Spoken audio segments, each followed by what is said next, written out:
Hello, this is Inkao Joe here. How are you doing? Welcome to Guy Talk, where we declare that manliness and Christ-likeness are synonymous. How are you doing today? I want to share with you a little bit about leadership, but before I go on in this video, I want you to make sure you subscribe to this channel, Guy Talk with Inkao Joe. And if you have already subscribed, I want to celebrate you. Why don't you encourage others to also subscribe? As I share this, I want you to comment on this video. I want you to share this video, like this video. I want you to hit the subscription bell, the notification bell, and they're going to let you know. Anytime I post a new video, they're going to give you the alert. Let's get into this. Do you want to lead the field? God's plan is for you to lead in your field. The word of God says you'll be the head and not beneath. You'll be above only and not beneath. Head and not the tail. Listen, there are keys to leading. Now, you must understand that anybody can be a leader. Once you follow God, once you have Christ in your life, you have potentials to be a leader. Don't listen to the lie that the leaders are only born. Certain people are born depending on the shape of your forehead. That's what determines whether you are a leader or not. No. You can develop the skill set that will make you a leader. There are various types of leaders, so you got to understand that. And there's a leadership style that suits you, but that is for another day. I want to talk to you today.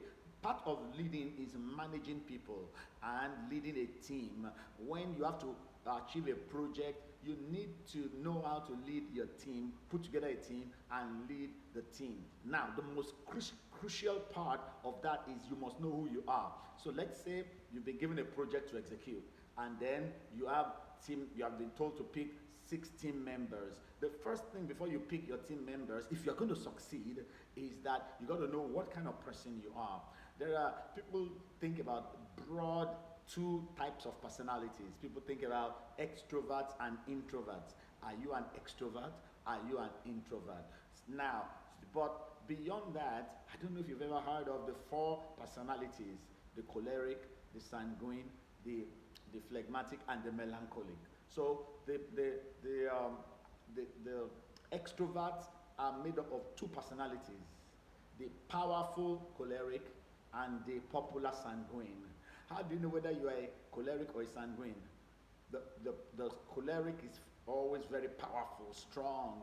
It wants to naturally lead, very aggressive, and power is a major thing. They want to seize power, and they don't like really sharing power. Power is a major issue with cholerics. And sanguines, popularity. They are very colorful. They are the life of the party. They are very outgoing, and they crack jokes a lot. And so those are sanguine. And then the introverts are made up of the perfect melancholic and the peaceful phlegmatic. The perfect melancholic are those that are very quiet, but they like everything in order, everything perfectly lined up. Their books are perfectly lined up, their wardrobe perfectly lined up, their houses perfectly lined up, everything about their life. They work with lists a lot, everything. They are motivated by perfection. Everything must be prim, and proper. Those are the melancholics. And then you have the phlegmatics. Phlegmatics are very peaceful. They like everything around them being peaceful, no noise. They like to rest all the time. The only time they really move out and do anything aggressive is when you are threatening their peace. So those are the 4 personalities. Now, all the 4 personalities can lead and should be leading, depending on the kind of style they bring forth that is suitable to them. Now, if you have a team, always populate your team with 80% of personalities that are the opposite of your own personality, if you want to really get a lot of results. What do I mean by that? Always build a team that is mostly made up of people that are personalities that complement yours. For instance, if you are a peaceful phlegmatic and you are a leader, you have to manage a team. Why don't you look for extroverts, basically cholerics and a few sanguines? Why don't you make them 80% of your team members?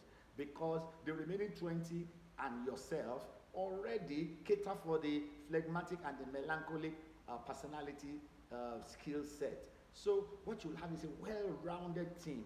If you're a choleric now and you are the manager and you're a choleric, don't just get other cholerics in.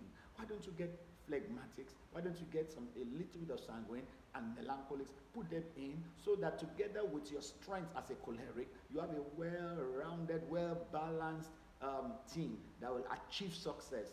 Because what will be your natural weaknesses, all of the other people that are complements to your personality, they will help you to show up and make up for it, and then you will get good results. So think about that a lot when you are building a team. The first thing is know yourself. What is your personality type? And then surround yourself mostly with personalities that complement yours. What you want to do is blend their strength with yours.